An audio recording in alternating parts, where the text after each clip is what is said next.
ya está nuestro invitado de esta tarde-noche.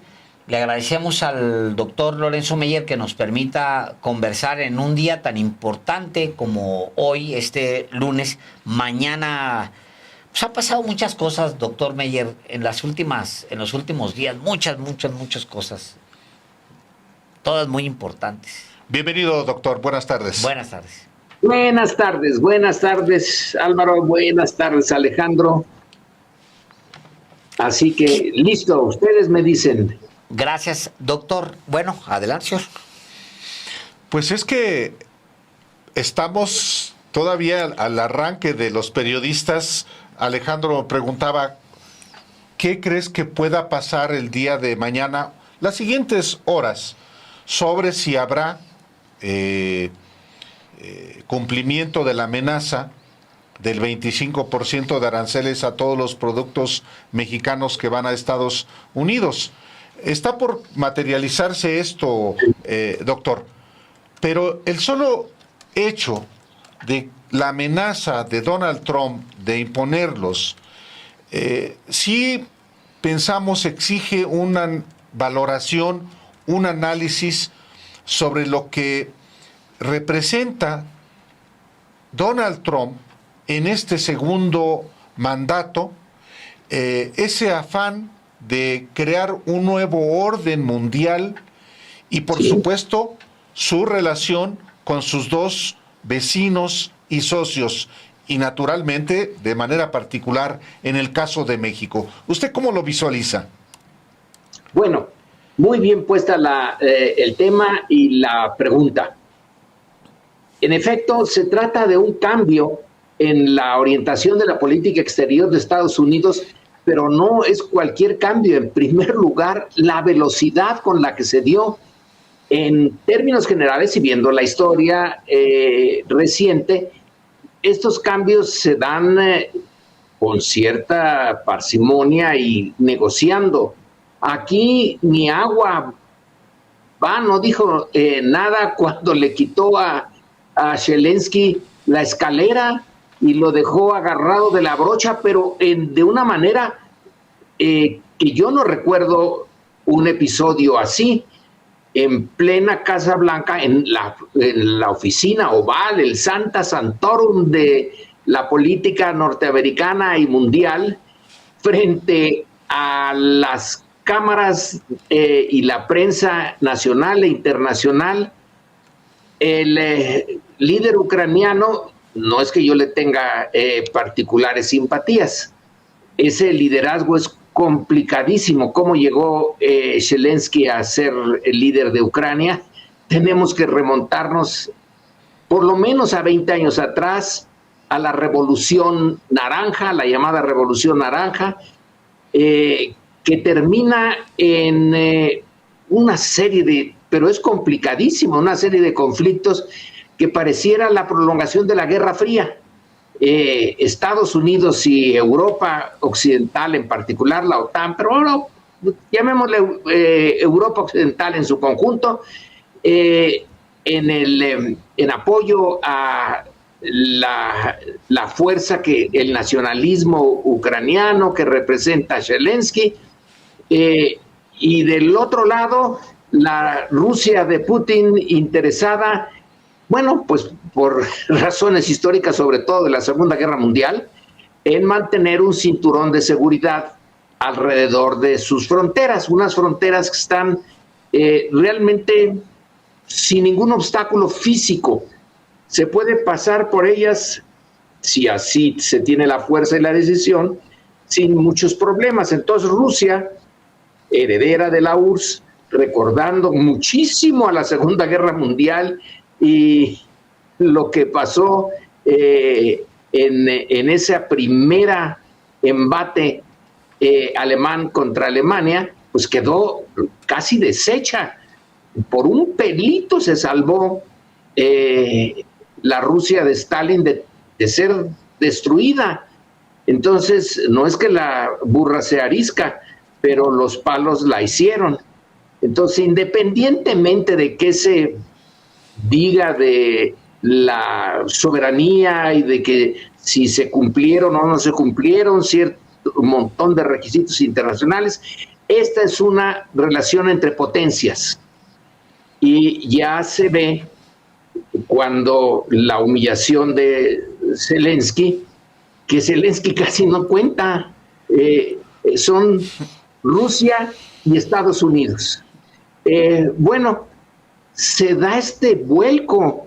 En una ocasión, al menos se atribuyen a Kissinger, se dice, Estados Unidos no tiene ni amigos ni enemigos permanentes, lo único permanente son sus intereses. Pues vaya que si se cumple esto al pie de la letra. Entonces México y Canadá parecían muy confiados, así como Zelensky, o peor todavía, absolutamente confiados en que una vez firmado el TLC y reafirmado con el TEMEC, bueno, se iba a negociar la relación que ya lleva mucho tiempo entre Estados Unidos y sus dos vecinos. Pero llegó Trump y así como se volteó el marco que había dejado el anterior presidente norteamericano, todavía heredero de la Guerra Fría, Trump dijo, no hay Guerra Fría ni que 8 cuartos, aquí ya todos somos capitalistas, aquí lo que interesan son los negocios y oiga, nosotros estamos perdiendo mucho dinero en Ucrania, así que no nos interesa ya seguir con ese cuento, es una guerra estúpida, ¿para qué estamos allí? Si los rusos se pueden llevar una parte de Ucrania, que se la lleven. Nosotros ya gastamos muchísimo, 350,000 millones de dólares. Si los europeos quieren seguirle, pues que paguen. Y los europeos se quedaron, pero de una pieza, casi como Zelensky. Todos nos quedamos realmente asombrados de la manera tan dura, tan brutal. Yo le llamo a la política de Trump, a su política exterior, brutalismo político, así como los arquitectos le llamaron a un tipo de arquitectura, ¿no? Después de la Segunda Guerra Mundial, en donde se quitaron de adornitos, puro cemento y acero, ya, listo, eso es. Pues Trump dice, ya, vamos a quitarnos de cosas. ¿Dónde está el negocio aquí? Bueno, el negocio está en las tierras raras.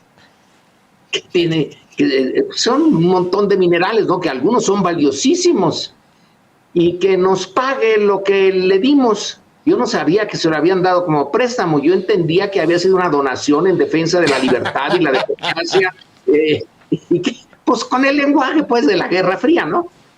Que nada. No. Dice, no. Oiga, y además le dimos más que Europa Occidental.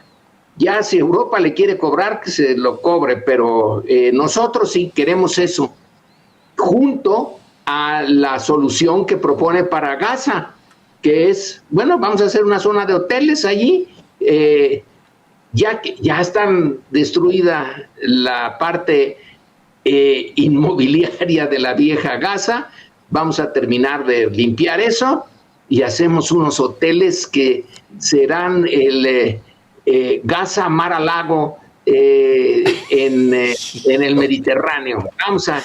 Y con México y Canadá hacen más o menos lo mismo, que tenemos una relación de geográfica, de amistad. No.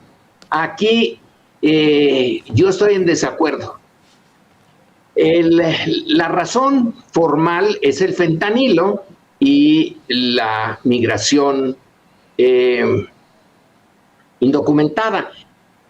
La migración indocumentada les ha beneficiado en realidad económicamente a los Estados Unidos, esa mano de obra barata, sobre todo que no tiene ninguna protección y que está en buena medida a merced de que quienes contratan a esta mano de obra le sigan pagando ese mínimo o de plano a veces los denuncien y para afuera sin pagarles, pero sí beneficia esa mano de obra a la agricultura y a los servicios. en Estados Unidos. Y luego lo del fentanilo lo pone como si fuera una responsabilidad solo de México. Pero ¿dónde está la demanda? Ni una sola vez habla de la demanda. Un país relativamente débil en sus estructuras, porque eso no hay que negarlo. Nuestras estructuras de seguridad, de justicia, etcétera, no son precisamente las mejores ni las que quisiéramos tener. Entonces sí, aquí se desarrollaron los carteles. La corrupción tiene mucho que explicar sobre esa presencia de esta multiplicidad de carteles que en efecto tienen hasta control territorial en algunos partes de, por ejemplo, Michoacán.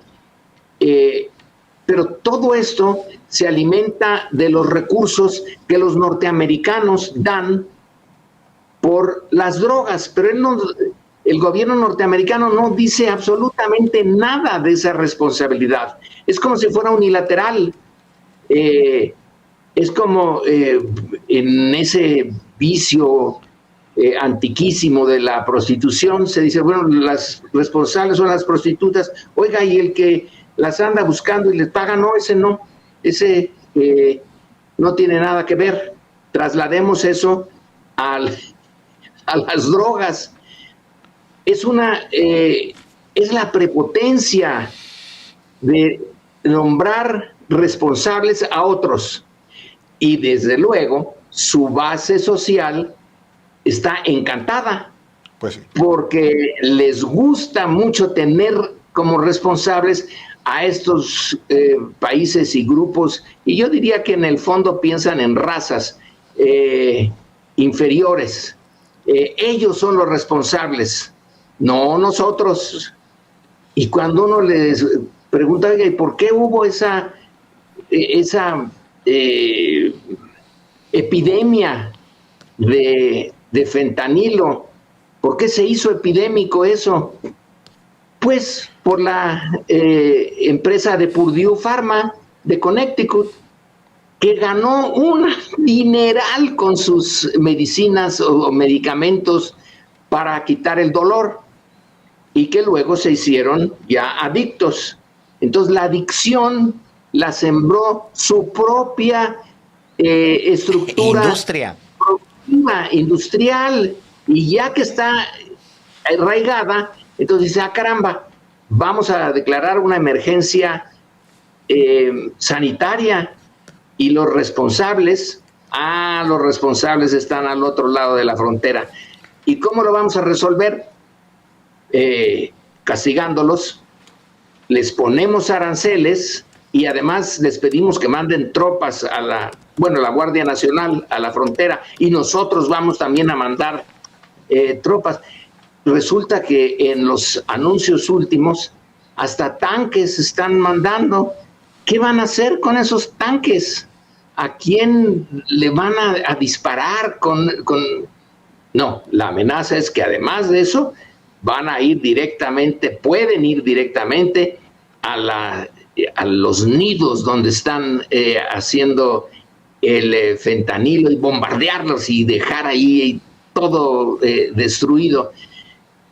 Es una manera muy simplona de enfrentar un problema muy complejo. Y ahorita le resultó es que hay que ligarlo de Zelensky con esto, sí. Porque es una serie de actitudes, es un gran programa de televisión.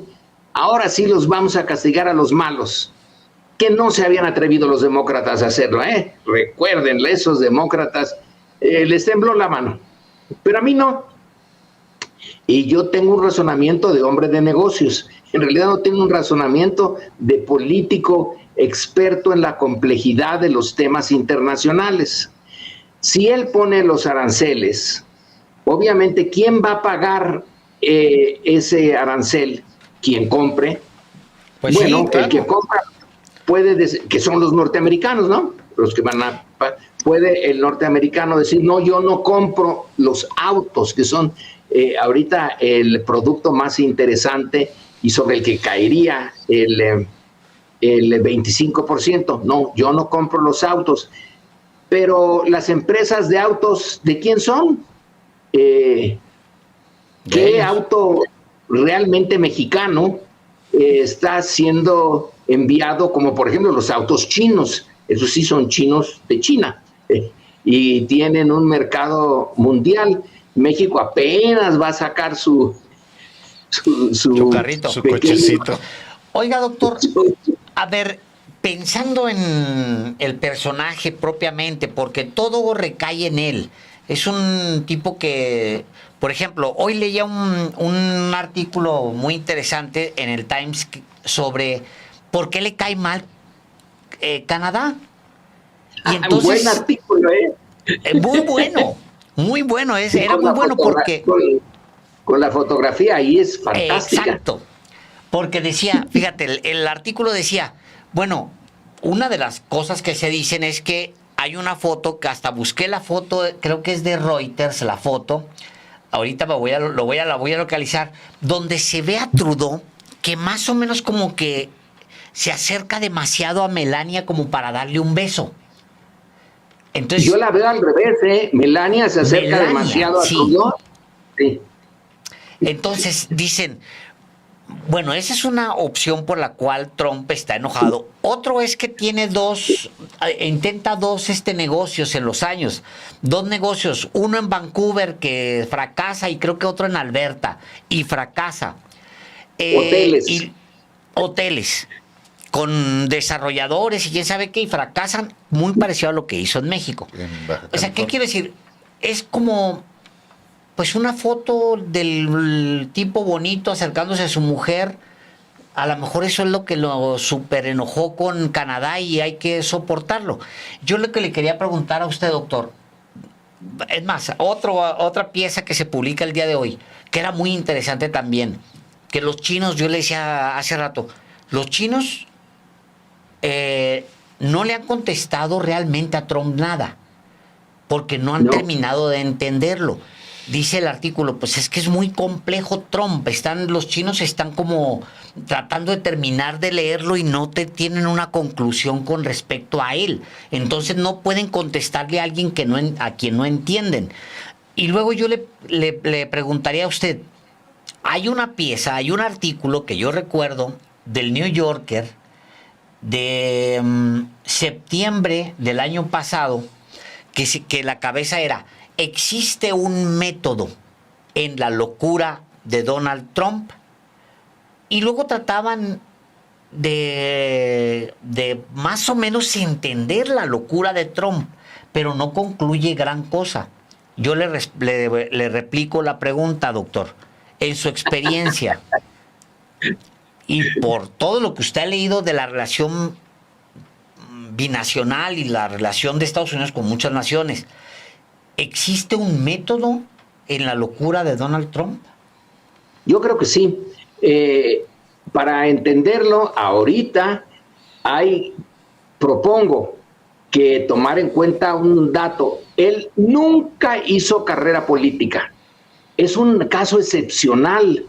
Del mundo de los llega a la presidencia. ¿Qué otro caso recuerdan ustedes? A lo mejor sí lo hay, pero yo no lo recuerdo. Los otros presidentes, pensemos en cualquiera de los recientes.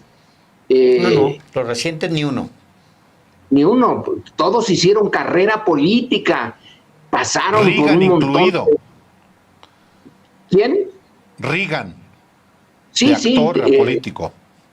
De actor a político, pero fue gobernador de California. De California. Así que ya ahí se metió al teje-maneje de la política. Trump, en cierto sentido, es virgen en materia de política.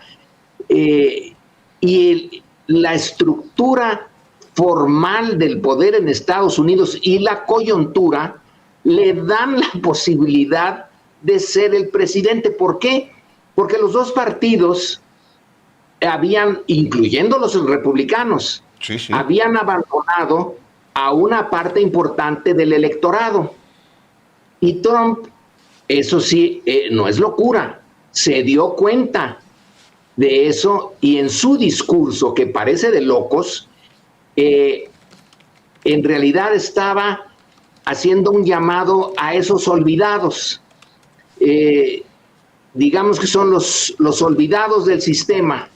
Y Trump usó un lenguaje, digamos que es como Fox, nada más que la N potencia. Usó el lenguaje que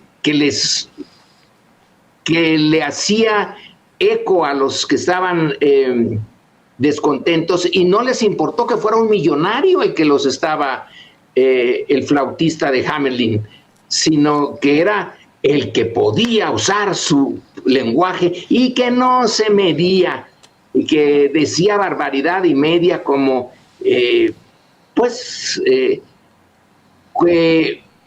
de alguna manera expresaba el resentimiento. Yo no sé, Trump no estaba resentido de nada, no tiene que estar resentido de nada, la vida le ha dado todo, pero expresaba el resentimiento de esta parte de la población que le dio la presidencia, con muchos trabajos en el primer caso, con un poco menos de trabajos en el segundo, pero el resultado es espectacular, ¿no? No es una locura, no está loco. Explotó las partes débiles del sistema, de ese sistema que se había acomodado ya tan a gusto con republicanos y demócratas. Primero destruyó al partido republicano, se hizo republicano, que recordemos que en un principio era demócrata, Trump, pero ya como republicano hizo picadillo a los republicanos tradicionales, los votó, vámonos fuera de aquí, y puso a los suyos. Y ya con esa maquinaria y montado en el resentimiento social, bueno, pues le da palo a los demócratas 2 veces. Y eso quiere decir que sí tienen una capacidad de entender su medio. Ahora, el medio internacional tiene, digamos, el síndrome del poderoso, es indiferente al sufrimiento de los otros.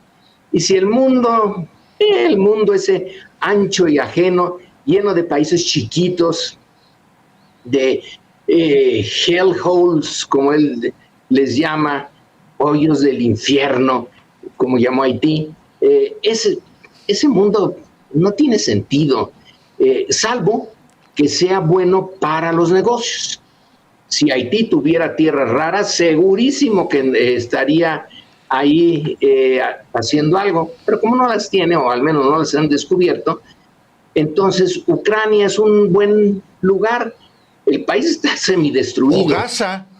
O Gaza, doctor, que ha tenido la insolencia y la crueldad, ya que habla usted que es insensible, cruel, para generar sobre las ruinas, sobre los muertos, algo, hoteles, diversión, y su figura gigante en oro.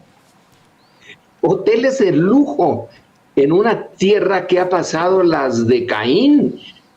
Vayamos a la Biblia, ha pasado terribles momentos. No, vamos a quitar eso, lo limpiamos. Es más, que me den a mí Gaza. Bueno, ahora vamos al caso de México. México, un país que durante mucho tiempo parecía estar en muy buenos términos con Estados Unidos. Estábamos en buenos términos por la Guerra Fría, porque la Guerra Fría hizo bien conveniente para Estados Unidos un sistema político en su frontera sur que no tuviera democracia, que tuviera un partido que a la vez apoyara una presidencia fuerte y que esa presidencia fuerte le asegurara un sólido sistema anticomunista, pero no un sistema anticomunista cualquiera, así a lo bestia, no, sofisticado, que viene de una revolución social, que tiene una estructura corporativa, que habla con un lenguaje casi de izquierda, pero que actúa a la derecha. Esa entrevista entre Nixon y Echeverría, si mal no recuerdo, en donde por los documentos que se publicaron después, Echeverría le dijo a Nixon que no se preocupara del discurso que él usaba, sino que era la manera de neutralizar el discurso castrista. Entonces México resultó particularmente útil en la Guerra Fría, con una capa de democracia y un lenguaje a veces hasta de izquierda, mantenía la dureza de un sistema autoritario y donde el Partido Comunista y la izquierda tenían muy pocas posibilidades. Entonces México es una pieza que cabe muy bien dentro de los intereses norteamericanos de la Guerra Fría. Pero ya no hay Guerra Fría. Ya se fue el PRI. Entonces ahora, ahora los ponemos en su lugar diciéndoles que les vamos a regresar sus indocumentados y que les vamos a poner estos impuestos.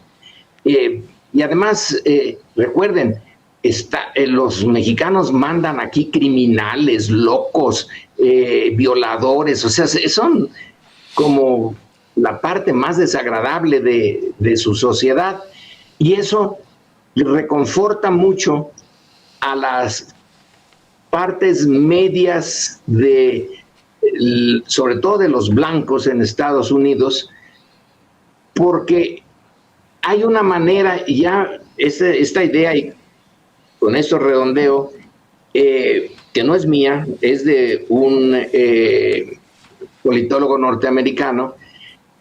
En esa sociedad, el tener, por ejemplo, a los afroamericanos, a los mexicanos, por abajo de la clase media pobre norteamericana, le da a esa clase media una sensación de superioridad. No les quita nada el que los afroamericanos dejen su situación histórica de estar sometidos y pobres, etcétera, y los mexicanos igual, pero les molesta, porque entonces ¿quién está abajo de ellos? Si no hay nadie abajo, pierden estatus. Esa parte yo no la había visto. Me pareció buena el razonamiento. Es tremendo. Pues yo digo que sí, pero... A ver, doctor, déjeme, le muestro la foto. Es esta. Sí, es esa. ¿Quién va a besar a quién? Sí. Vea nada más, qué fotazazaza. Carlos Barria es el fotógrafo que capta de Reuters. Y es parte de la argumentación del Times en este artículo que compartíamos hace un momento, que es del que platicábamos, doctor.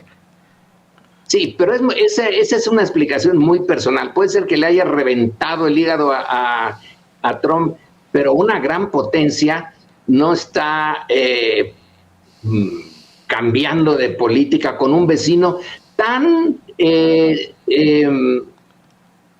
natural para Estados Unidos. Canadá acompañó a Estados Unidos en sus guerras. En la guerra de Corea mandó, y luego en las guerras estas, ya no sé si en Irak, pero yo creo que sí, y en Afganistán, en Vietnam. En Vietnam había tropas canadienses, entonces manda su ayuda y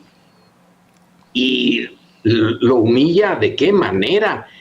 Le dice que gobernador, porque es el estado 52, Dios santo, Quizá lo que debemos de pensar ahora es cómo es que sobrevivió Andrés Manuel López Obrador, porque Andrés Manuel es líder de izquierda, que le revienta a Trump, le parte el hígado cualquier situación de izquierda, y López Obrador se fue a meter a la boca del lobo en Washington y salió ileso, cosa que Trudeau no pudo hacer ni de chiste. Ahora viene hasta ahorita hemos pasado bien la prueba. La pregunta inicial es, ¿van a poner el 25%? Puede que no, pero sí van a imponer algo, porque ya se acercó demasiado, ya no puede echarse para atrás. Nos va a ir mal de todas maneras con Trump. El liderazgo mexicano se ha comportado formalmente de una manera completamente distinta al de Canadá. Eso tenemos que reconocérselo a Claudia Sheinbaum, pero de que nos salvemos, entonces ahí tenemos que razonar ya de otra manera. Estados Unidos sí no tiene amigos ni enemigos, tiene intereses, y nosotros nos clavamos con el Tratado de Libre Comercio. Sí, carajo. En ese sentido, perdón, doctor, en ese sentido, me gustaría plantearle a usted una pregunta que uno de nuestros de nuestra audiencia, una persona de la audiencia, Carlos Gallardo, está formulando también aquí a través del chat de Sin embargo al aire, de los periodistas. Dice, fentanilo y migración son solo pretexto. A ver, preguntas al doctor Meyer. ¿Qué es lo que realmente quiere Donald Trump? ¿Otro despojo territorial a México? No, porque un despojo... ¿Por qué no tomaron los norteamericanos México en 1847, cuando había un movimiento en Estados Unidos que era el Movement for All Mexico, el movimiento en favor de tomar todo México? Pues porque tenía mexicanos. Puede tomar Canadá o pensar en tomar Canadá porque los canadienses son de su misma... Güeros. Güeros, vamos a ponerlo así. Puede pensar en Groenlandia, porque en Groenlandia hay muy poquita gente, pero en México, si no lo tomaron en el siglo XIX, después de haber derrotado a México, es porque México también se defiende así, con la diferencia cultural, y ellos la ven como diferencia racial. Bueno, pues allá ellos. Pero entonces, ¿qué es lo que realmente quiere? Bueno, tener, para mí es más o menos claro, tiene una fórmula para solidificar a sus huestes, a sus bases. Pegarle a México es un buen negocio para él. Le pega, alienta la superioridad norteamericana, pone la culpa de problemas norteamericanos en México y se lava las manos como Pilatos. Entonces le sirve de buen pretexto. ¿Por qué empezó su campaña electoral para el primer periodo con un ataque a México? Porque ese fue su primer discurso político importante que lo llevó a la presidencia, el ataque a México. ¿Qué le había hecho México a él? Pues le sirvió de pretexto para diferenciarse de los demócratas, y sigue siendo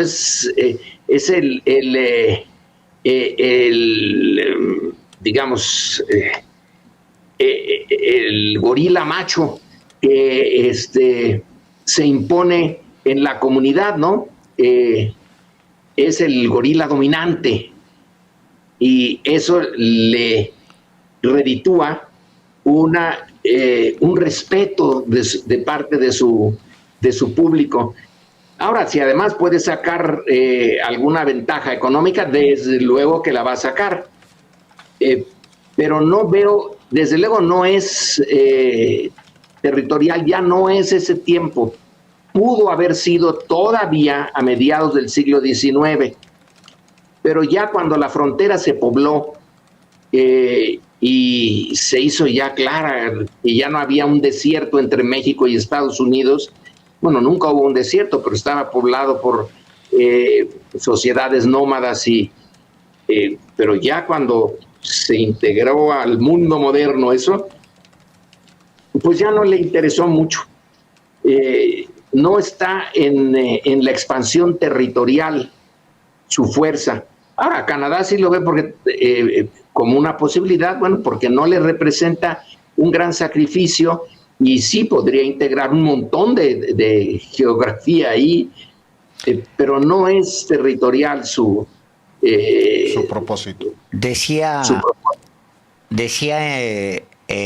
Trudeau en una reunión de hace 2 semanas, con empresarios, que se filtra un pedacito de la reunión que era privada, donde se están organizando para enfrentarse a Trump, etcétera. Decía Trudeau: si alguien sabe qué es lo que tenemos en Canadá de recursos, es Donald Trump, es Estados Unidos, es Washington. O sea, ya vieron. Y es más fácil anexarnos para quedarse con todo y asimilarnos que pues que tratar de comprarnos o tratar de hacer, no, asimilarnos, convencernos amorosamente de hincarse ante el nuevo súbdito y listo, decía Trudeau. Y tiene razón, pues son muy parecidos, incluso las economías son parecidas, son complementarias en muchos sentidos. Tienen madera los dos, tienen intereses energéticos muy parecidos, recursos incluso se parecen, más que con nosotros. Sí, muchísimo más que con nosotros. Además, el idioma. Bueno, ahí hablan también francés, sí, pero los que hablan francés también hablan inglés. Sí. Así que la cultura, eso difícil de definir exactamente, pero sí se entiende que el contexto cultural es muy similar. Sí, los de habla francesa son católicos, pero los de habla inglesa son protestantes. Nosotros acá, aunque ha disminuido el catolicismo, sigue siendo dominante y hay una diferencia, es parte de la diferencia cultural. Además, sí está el color de la piel, etcétera. Entonces, Canadá es relativamente lógico que una mentalidad imperial como la de Trump, pues diga, es un buen negocio hasta para los canadienses. Vamos a pensar en términos de negocios. Nosotros somos gran potencia, ustedes no. Tienen la ventaja de que al unirse con nosotros los protegemos como gran potencia. Aquí están las bombas atómicas, ustedes no tienen bombas atómicas, pero ya que sean nuestros, las bombas atómicas los protegerán, la Armada norteamericana, etcétera. Es un razonamiento muy, digamos, simple, brutal, pero no es de locos. Híjole, doctor, pues muchas gracias por la conversación. Gracias por la oportunidad de conversar. Pues sí, es que más allá de que se impongan los aranceles, vamos a tener 4 años con Trump o más, doctor, porque la idea de modificar la Constitución para otro periodo está latente. Sí, sí está latente. La edad es la que va en contra de Trump en este... bueno, yo que espero que también la tradición política norteamericana despierte y vaya en contra de esta pretensión, pero entre edad y lo que queda todavía de fuerza en la democracia liberal norteamericana lo impida.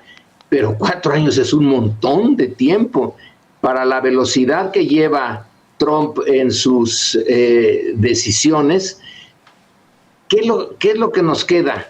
Bueno, para el lado mexicano, yo supongo que es repensar el TEMEC, ¿de quién fue la idea? Hasta lobby hizo, quién sabe cuánto gastó Salinas en lobby en Estados Unidos para convencerlo de que nos admitieran a lo que iba a ser un tratado Canadá-Estados Unidos, nada más. Y ahí se metió Salinas y lo logró.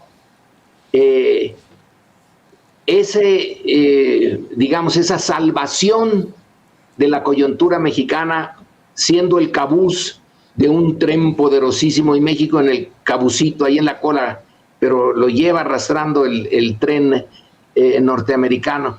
Bueno, ahora resulta que el tren norteamericano dice, oiga, traemos un cabuz que no queremos, ¿y qué tal si nos dejan en la mitad de la vía sin locomotora ni para atrás ni para adelante? Tenemos que repensar, no está mal la idea que durante mucho tiempo la élite mexicana, Miguel Alemán, entre otros, lo señaló, vamos a industrializarnos para sostener una independencia. ¿Independencia de quién? Pues frente a Estados Unidos. Ahora, estaba difícil industrializarse con una economía tan débil. Pero pensemos, yo no soy economista, pero hay que preguntarle a nuestros economistas cómo se puede remontar esto. Va a costar, y yo no veo que los años que vengan sean muy fáciles, o pueden no ser muy fáciles. Pueden llevar a un desastre, pero como Estados Unidos ya no le preocupan los desastres en México, porque ya no hay guerra fría, ya no hay peligro de que se pierda aquí en favor de la izquierda el dominio de la derecha. Y por cierto, ahí está otro problema. Aquí la derecha hoy no tiene fuerza, y ustedes ya lo han puesto allí, pero remarcado una y otra vez en sus libros.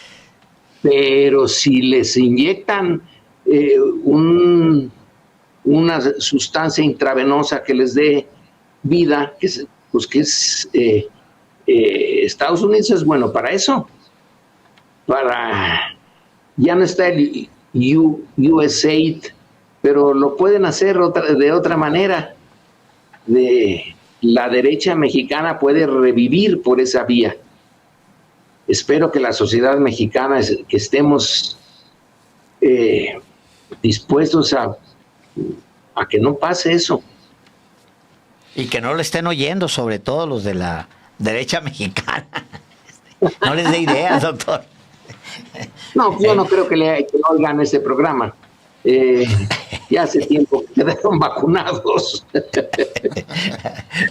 Muchas gracias, doctor. Gracias. Buenas tardes. Muchísimas gracias, doctor. Hasta pronto.